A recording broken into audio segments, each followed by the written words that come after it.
Kwandile. I'm Lubika Rawood.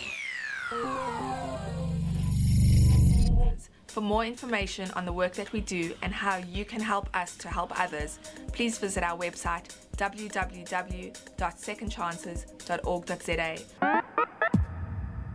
In Junior Achievement South Africa, its focus is really to expose youngsters within high school and out of school to entrepreneurial thinking, and ours is focused at high school from grade 10 to 12. I'm very big on youth empowerment and making a difference and touching lives and impacting the lives of our young people. That's practically what I do with my foundation as well, and ever since I was crowned as Miss SA.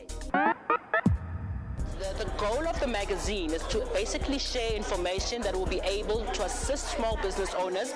You're listening to The Social Show with Viwet Yolwana And Lubika Rawood, live on brandlive.co.za. A very warm welcome to everybody today. It's a Tuesday. I'm really enjoying the weather. I think it's getting better. It's less gloomy, less rain, and we can just have a good week. I think I can feel it in my bones. But before we get into today's topic and what it is we're going to be talking about, I'm going to start off the day, as usual, with the news.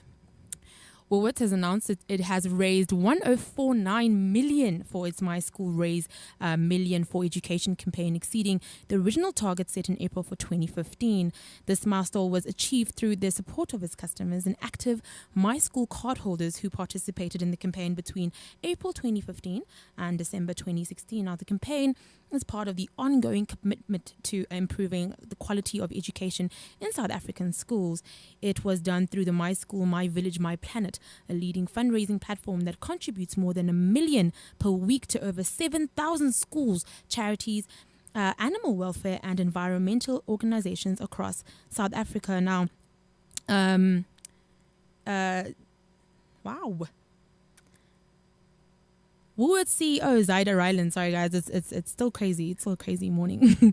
Says he's proud to say thank you to all the customers in South Africa as a whole for rising to this challenge, and together, he says we all contributed to the schools, the charities, and the communities across the country. In other news, a newly launched 7 million skills program is expected to enhance the employability of youth, especially the youth from poor backgrounds and those who are referred to as the missing middle. Now, Labour Minister Mildred Oliphant on Friday, 24th February, said they launched the skills program for the compensation fund in partnership with the South African Institute of Chartered Accountants. Now, the skills program is aimed at injecting financial and accounting and actuarial skills into the compensation fund, which is undergoing a major overhaul and realignment to meet its social security obligation in the South African labour market. The duration of the program is from 3 to 6 years.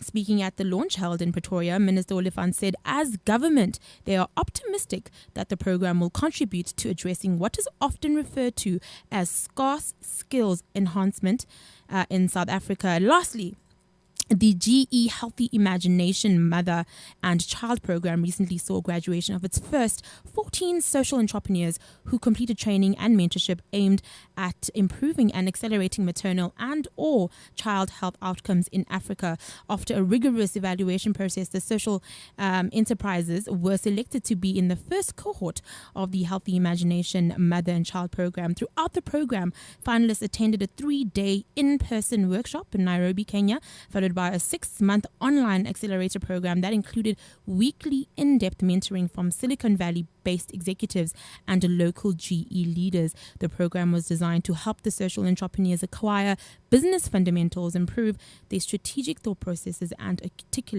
articulate business plans. And that's all for our news today. Have you ever thought about the power of social media? Social media has the power to make your business grow. Yeah.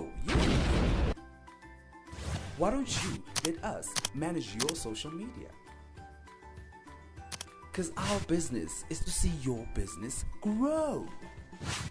Visit us at www.bstownmedia.co.za. Well, it's always amazing to have somebody in the studio with me. I always feel so lonely, and my My sound engineer just always just looks at me funny half the time. So I'm just really excited to see and hear from other people and young people who are doing amazing stuff. Actually, today we are talking to Kwandile Sikhosana, and there's no way you might not know about this guy. He is doing amazing things, and if you don't know, you are behind. Kwandile, how are you? I'm good, thanks, Vika. How are you? I am very well. Thank you so much for joining us today. Thank you so much for having me. Kwandile, can you give us a brief history on who you are, where you grew up, and the Davidson Book Club? Well, my name is Kwandile Sikhosana, coming from Davidson, a township in the East Rand.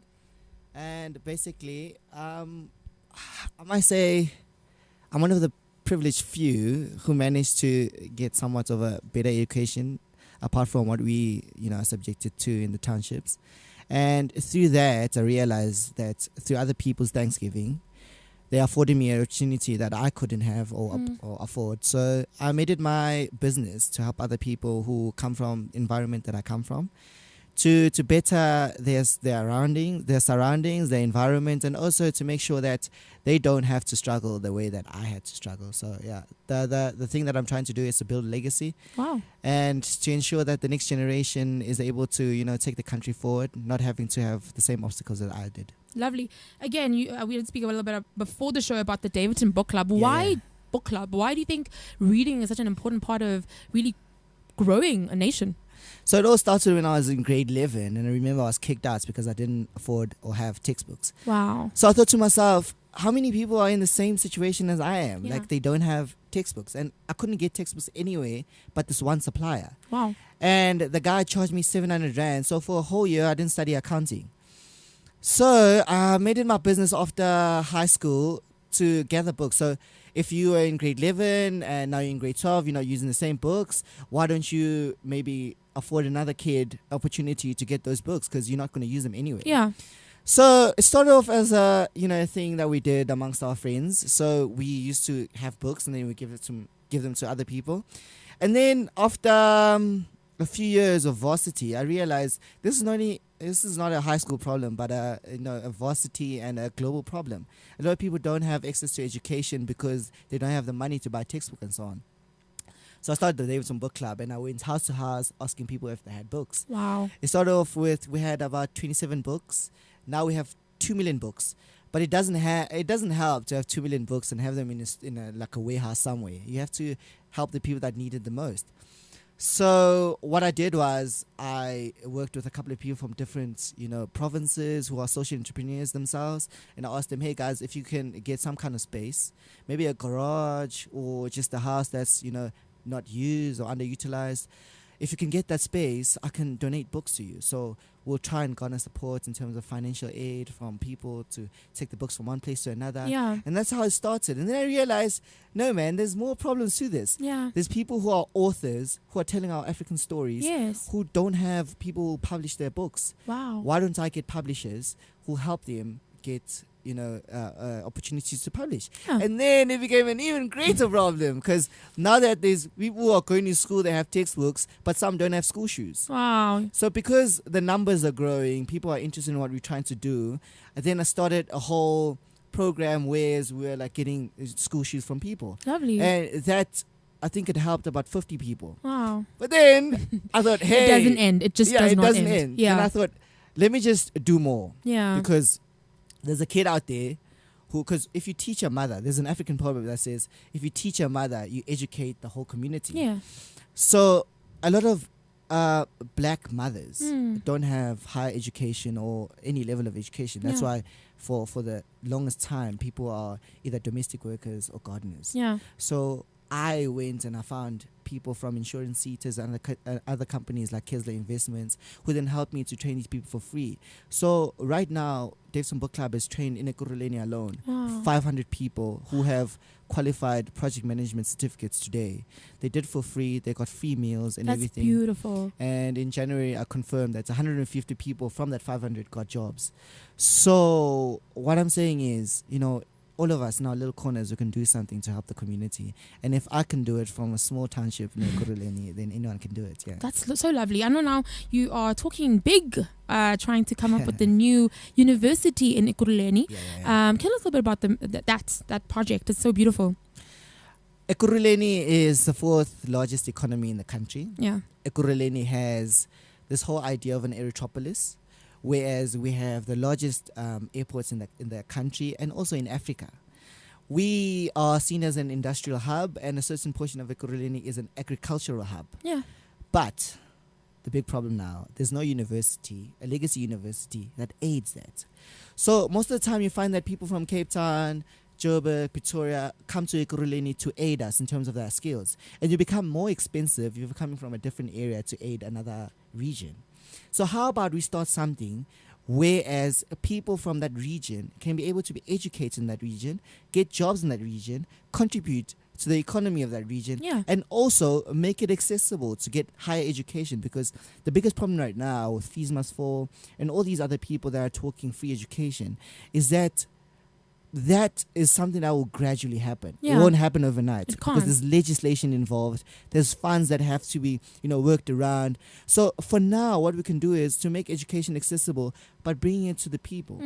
Because if the only educational facilities are only in Pretoria, Johannesburg, Cape Town, all these other places, is nothing that's aiding Ekurhuleni, it becomes a problem, because if you have to travel from Ekurhuleni to Joburg, it's so expensive. I was telling you just before the interview that I have to catch 4 taxis to come to Joburg.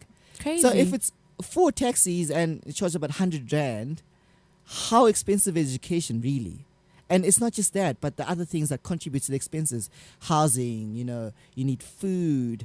Also, there are things that you need to do when you're in Joburg. It's far from home, so you can't get food. You need textbooks? You need textbooks, exactly. So it's so expensive. Wow, I love this idea.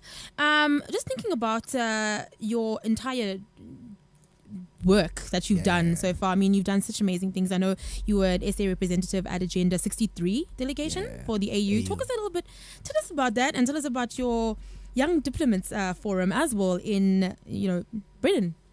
It's time for Africans to take charge of their own, continent. So for me, being afforded the opportunity to be at the Agenda 63 with the African Union was a privilege, because most of the time, and people complain about this a lot, is that a lot of countries which have financial muscle dictate what the next program or the next big thing in Africa is going to be. Yes. So for us to be there as an African continent, and also to be there with those people with financial muscle, to tell them that this is what we demand in terms of what we'd like to see in Africa, and these are the projects that we're involved in, or would like some funding in terms of like making them not just regional but national projects. Because when I was there, we were talking about Agenda 2063. So from now till 2063, there is a whole plan around developing Africa. So there are funds allocated to that. There is legislation allocated to that. Also, the AU is trying to, bring everyone closer together so that we can work together. So now they called me, because of the work that I do with the Davidson Book Club, to aid them in terms of what I'd like to see happening in education. So basically that was my contribution to the whole summit, and I hope in the next coming generations we'll see more universities, we'll see more book clubs. You'll get into a train, there'll be more books to read, so in between you're traveling, you'll be able to read and get educated. Lovely. And I'm actually just thinking now, in terms of wear and tear, how do you combat that? Because if I'm giving you a book that I've used in, and just going back to the Davidson Book Club, if I'm giving you a book I've used, and it's going, obviously it's a paid forward kind of thing. You use a book, you bring it back. How do you manage that? I mean, the books might just fall apart at some point. The thing is, and you don't bring them back. So my bad. If you're using a book, right? Say for instance, you need a legal textbook. We have a legal textbook. Give you that legal textbook, but you have to make a commitment to us. Now it's based on trust. Because you don't necessarily know what you're gonna do when you're done with the book. But it's based on trust. We hope that you will then take that book and give it to somebody else. So it's basically you become a mentor to somebody else, and then you help them maneuver to whatever career that you're part of. So say for instance, you in first year, there's a person that in high school wants to study law. You then take them on, you teach them what you know, and then you mentor them. Lovely. I love that. You're going to Dubai for a youth to youth forum, a conference rather. What is that all about? You are just like traveling. You're a jet setter. You are a jet setter. I'm trying. my late grandfather called me Mhlaba, so that's my second name. Wow. So he said, nobody understood what he was talking about at first. But he said one day I'll travel the world and I'll contribute to the world because my name is Kwandile. So wherever I am, it expands. Rwanda, yeah. So with that being said, I was the first in my family to go overseas. I was first in my family to get on an airplane. Wow. I was the first in my so many firsts, right? So I'm trying to pioneer a whole different mindset to, you're not dictated by where you're from type thing. So in Dubai, I'm going there for these projects that I'm part of. Yes. Because running the Devson Book Club is expensive. Yeah. For me to go from province to province, trying to build these mini libraries, it's expensive. So I'm going to Dubai. I've been afforded an opportunity. So you write exams. After you've passed the exams, they take you through. So what happens is that there will be 150 countries. So in these 150 countries, there will be people from health, education, and different spheres. And there will be like leaders in those particular spheres, of which will be helping us garner support in terms of, your US aids, your British consulate. And also they'll be helping us get funding. So we'll be pitching to venture capitalists. What are we trying to achieve? And, what's the value add to them? And how can they contribute? Because a lot of countries or a lot of companies want to contribute to CSRs, but they don't necessarily know where, how. So basically, I'm going there to pitch my whole idea and to make sure that, the Devson Book Club grows beyond me. And yeah. I love that. It's quite crazy that you have to go to so many different countries to get funding. Is this a problem in South Africa, do you think? It's crazy because from 2014 when I started Davidson Book Club to now, I've never received South African funding. That's crazy. I've never. That's crazy. In fact, okay, let me not say I've never received funding from people. I've received, an odd person would give me 5 rand, 10 rand, 100 rand, whatever, but I've never received from corporates. So that scares me. So all the 9 provinces I've traveled to, all the 5 countries I've been to, is never coming from corporates. From South Africa, South African corporates. That's a wake up call to all the corporates listening right now. You are not maybe doing enough. Maybe. I actually want to know. You speak to a lot of young people. Yeah. You're a young person yourself. Yeah. You're 25. I mean, that is ridiculously young for the kinds of things that you've done. Yeah. Are young people taking young people seriously? Are we listening to Kwandile right now and getting motivated? Even if we're not getting motivated, are we hearing you enough to understand are we trusting you? Are we trusting you? That's the question. I mean, when I started out, I thought it would be just me and a couple of friends working on this and we'll all be contributing to this whole initiative. Yeah. But the only person I've been working with is actually one lady. Her name is Sarah Mandingwane. And the rest of the people, I think they were doing it because the first events we ever had, we had reporters coming through. Yeah. So the only reason I think they were doing it is because, publicity. But after that, once it dies down and you have to get to the real work, nobody's really willing to do that. Yeah. And also, I think, when youth are talking to each other, it's always about things that are not trying to, trying to build or impact people. Yeah. It's always counter-progressive. Yes. But when it comes to things like this, I know people don't take you seriously. And I think, I don't know if it has to do with money, ego, or whatever, but you're never a real thing until you achieve great success in terms of monetary value. So then people will look around and be like, "Oh, okay, you're doing something. You could actually but you've be my been doing friend." it." Yeah, that's so crazy. Do you have a mentor? Well, not really, but I have a role model that I look up to. So I study, actually role models that I study each and every day. So which is Kanye West. Wow, I just asked you a question about you taking you seriously. I know a lot of people listening. Some people are gonna be like, yeah. Okay. But he's a genius. Okay. You know why? I love him so much, and it's so crazy. Carry on. Yes, why? I've got presidential aspirations, right? Yes. And for me to even say at the age of 19 that one day I'm going to be president, and the reason why I'm going to go and study law is not to be a lawyer, but to be like a president, to build myself and my capacity. Yeah. It was because I have guts to even say that. A lot of people are so afraid of going for their dreams because of all the red tapes. Yeah. So Kanye West defies everything. You never know what okay. Yeah, you'll never know what he'll do, right? So for me, basically that's where I get inspiration. Okay, cool. you can take anything and you can be anything. He's a multi-millionaire today. Yeah, definitely. And he's also crazy, but it's okay. Lastly, where do people get a hold of you? I know you want to go to Dubai. You're raising funds to go. I really want you to go. So let us know. Let people know where they can help you, how they can help you, and email addresses, everything. So they can call me at 081 304 7279, or on Facebook. I'm quite active on Facebook, so it's Kwandile Sikhosana, or Davidson Book Club, or Blackpen University Initiative, or Twitter at Kwandile, and Instagram Kwandile Sikhosana. So basically, those are the mediums that they can use to get a hold of me. But most importantly, I think it's better for them to send me SMSs and call me or email me at kwandilesikhosana at gmail. No, kwandilesikhosana1@gmail.com. There's always a one. Yeah, I couldn't get Kwandile Sikhosana. I don't know. There's a Kwandile Sikhosana somewhere. Yes. Anyway, guys, if you want to know a bit more, we will be sharing it on our own platforms, on brandlive.co.za, on social TV, on all of our Instagram, on Twitter. It'll all be there, so you can find out a little bit more about what Kwandile is doing. Kwandile, thank you so much for such a great interview. Thank you for having me. You are doing so amazingly. I am inspired by you, and I am, I think we need more young people doing a lot of amazing things like you. And again, guys, if you have any questions for Kwandile, if you have any questions on the University of Ekurhuleni, Davidson Book Club, if you are in Davidson and you don't know about the book club, I don't know where you are, but you can definitely find all the information on our pages, and we will be happy to give you his details going forward. We need more people like this. We need more Kwandiles.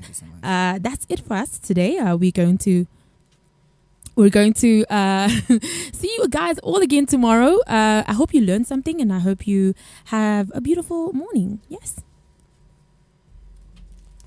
More than 8.1 billion rand was invested in CSI initiatives in the year 2015. Initiatives that want to save our planet, lift people out of poverty, and advance economic inclusion. Join me, Viwe Cholwana, as I unpack the projects that are aiming to move South Africa forward every week from 4 to 5 p.m. on The Social Show. brandlive.co.za, harnessing the power of talk radio.